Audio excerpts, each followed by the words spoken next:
Magandang araw mga kaibigan. Gusto kong magbigay ng reaksyon sa mga pahayag ni dating Pangulong Rodrigo Roa Duterte tungkol sa ongoing Senate hearing sa PDEA leaks. Okay. After yung May 7 hearing, ito yung nagmamalinis na Senator Jingo Estrada. Sinasabi niya na may conclusion na siya na ang nag-leak sa PDEA documents ay si Morales, sinungaling yung Morales, at pinapahiwatig niya na as far as he's concerned, tapusin na, huwag nang ituloy yung investigation. Well, ito, pakinggan natin ang pahayag ni dating Pangulong Duterte na parang sampal kay Jinggoy. Si Bato, ipangako ko sa iyo, ilalabas niya yan totoo kung ano man yung putang ko na yan. Magtiwala kayo kay Bato. Ito yung masasabi niyo sa takbo ng investigasyon ngayon sa Senado patungkol sa PDEA leaks? Well, ito si Bato, ito yung dinala ko doon sa Maynila kasi ginawa kong PNP chief. Bato, bata pa rin ako noon, piskal ako, second lieutenant pa yan sa Philippine Constabulary. Ihado ko yan, ako ang ninong sa kasal niyan. I have full faith. Kaya lang medyo madaldal. Minsan saan pupunta yung bunganga. Pero hayaan mo siya. Si Bato, ipangako ko sa iyo, ilalabas niya yan totoo kung ano man yung putang ko na yan. Magtiwala kayo kay Bato. PMAyer yan, mahusay na opisyal, at straightforward sa buhay niya.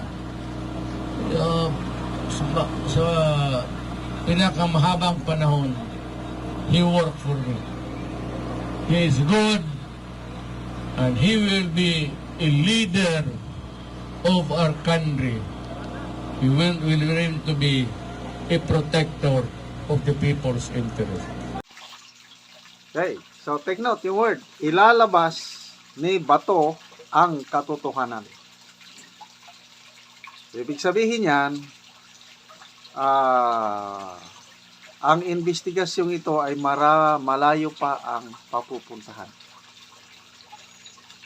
Hindi titigil si Senator Bato. Pagpasensya na lang daw natin si Senator Bato kasi kung minsan madaldal. Yung bunganga niya kung saan napupunta. But then, yung sincerity, yung kanyang puso to uncover the truth, to serve the Filipino people is nandun. And I totally agree. Kanya-kanya ang style lang talaga. Okay, so ang nag-leak sa documents according to Senator Jinggoy, si Morales, huwag po tayong maniwala doon. Kalokohan yun. Bakit? Bakit ililik? Kung ako si Morales,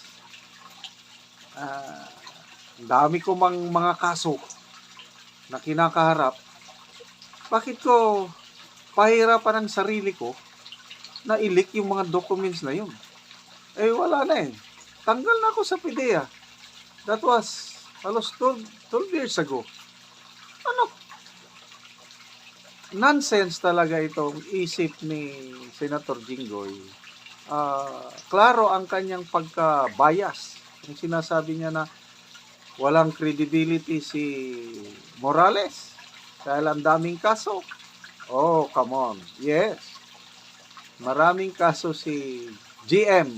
GM na nga ng kanya. Jonathan Morales. Maraming kaso. Kaya lang hindi ibig sabihin na masama na siyang tao dahil wala pa siyang conviction. Ang nagsasalita, tingnan niya yung sarili niya. May conviction ba siya? Wala. Ganun lang kasimple. Si Morales, hinaharap niya, inaamin niya, patong-patong ang kaso. But I believe, yung mga kaso na yan, bunga na. Kasi grabe itong Morales na ito, nung nasa PIDEA siya, pwede naman siyang manahimik. Kaya lang nagre-reklamo siya eh. Bakit hindi lumalabas kasi nung nasa PIDEA pa siya, marami silang gustong gagawin. Talagang labanan ng droga. Kaya lang may nagko-control sa galaw nila. Sabi nga niya sa isang interview, dinadala sila sa isang lugar nga ang huhulihin lang, yung mga piso-piso lang. Ibig sabihin, mga pipitsugin na mga drug pusher ba yan o user. Ang gusto ni Morales, yung totohanan, including big time. Kasamang big time, yung i-operate nila, surveillance sana na alleged. Yung report ng confidential agent na isang politiko, may pangalan na Bongbong Marcos alias Bonget, at isang Marisol Soriano at iba pa, yun ang kanilang trabahuin. Biglang pinatigil. And marami pang ibang sinasabi niya na pinapatigil sila. Kaya nagre-reklamo siya. So, doon mo makikita itong taong ito na mayroong kakaibang katangian. Kaya saludong-saludo ako dito kay Jonathan Morales na ito. Ilalabas ni Bato ang katotohanan.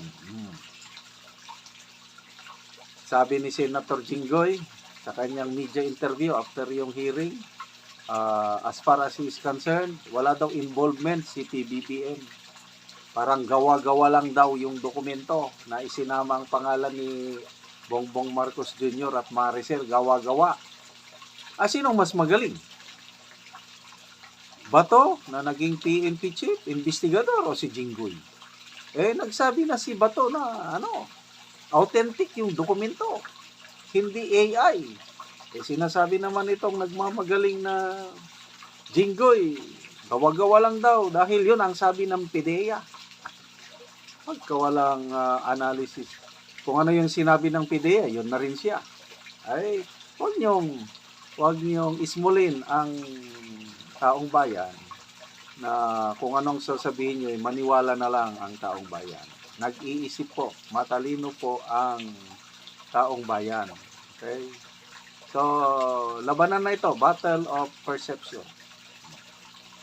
Sabi niya, nag-leak si Morales. May maniniwala ba sa kanya? Meron siguro. Yung mga nagbulag-bulagan. Pati yung Pilipino na may pagmamahal sa bayan at nagmamasid, nag-iisip. Wala. Hindi gagawin ni Morales na siyang mag-leak. Somebody has leaked. At yung mga hinahanap na dokumento, sinong may hawak? Nako, patay sila ngayon. Yan ang sinasabi ni PRRD na ilalabas ni Bato ang katotohanan. Abangan natin, May 13 pala ang next hearing. Pag biglang ilabas ngayon yung sinasabi ni Morales na 5 pictures, na sa mga picture na yon in-identify ng civilian informant, confidential informant na sino yan? Marisol Soriano. Sino ito? Bongbong Marcos Jr. Pag ilabas yun ngayon, sana mag-attend ulit si Jinggoy sa susunod na hearing at ipapakita sa kanya mismo yung picture. Kasi sabi niya, wala daw involvement si BBM sa issue na yan.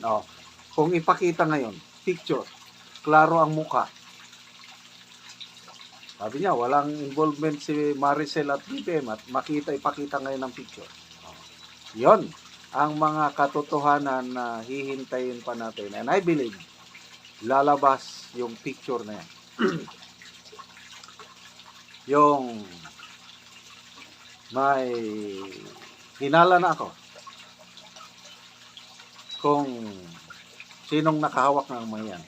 kung sino yung nagpadala kay Maharlika, yung dalawang dokumento, yung Authority to Operate and Pre-Operation Report, kung sino yung may hawak noon, siya rin ang may hawak na mga litrato. Pati yung sworn statement ng ano ito? Sworn statement ng confidential informant.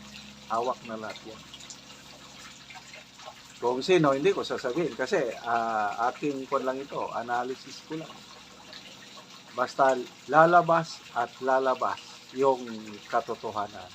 At hindi hihinto si Senator Bato kasi karapatan ng taong bayan na malaman ang katotohanan na ang pinagkatiwalaan ng 31.6 million Pilipino na mag-lead sa bansang ito, akala nila may kakayahan. Ngayon, question mark na kung lalabas yung itong dokumento na nag-leak na, nasabi ni Senator Bato is authentic, dokumento lang yan. Dapat masundan pa yan ng added evidence, yung picture. At yung confidential informant, sabi ni Maharlika, buhay pa. Kung biglang haharap sa hearing, tapos sasabihin na nakita ko sila, kasi ganito, i-detalye niya. Ano ngayon? Sana ito, hihintayin ni Senator Jinggoy at tignan natin kung ano ang kanyang masasabi.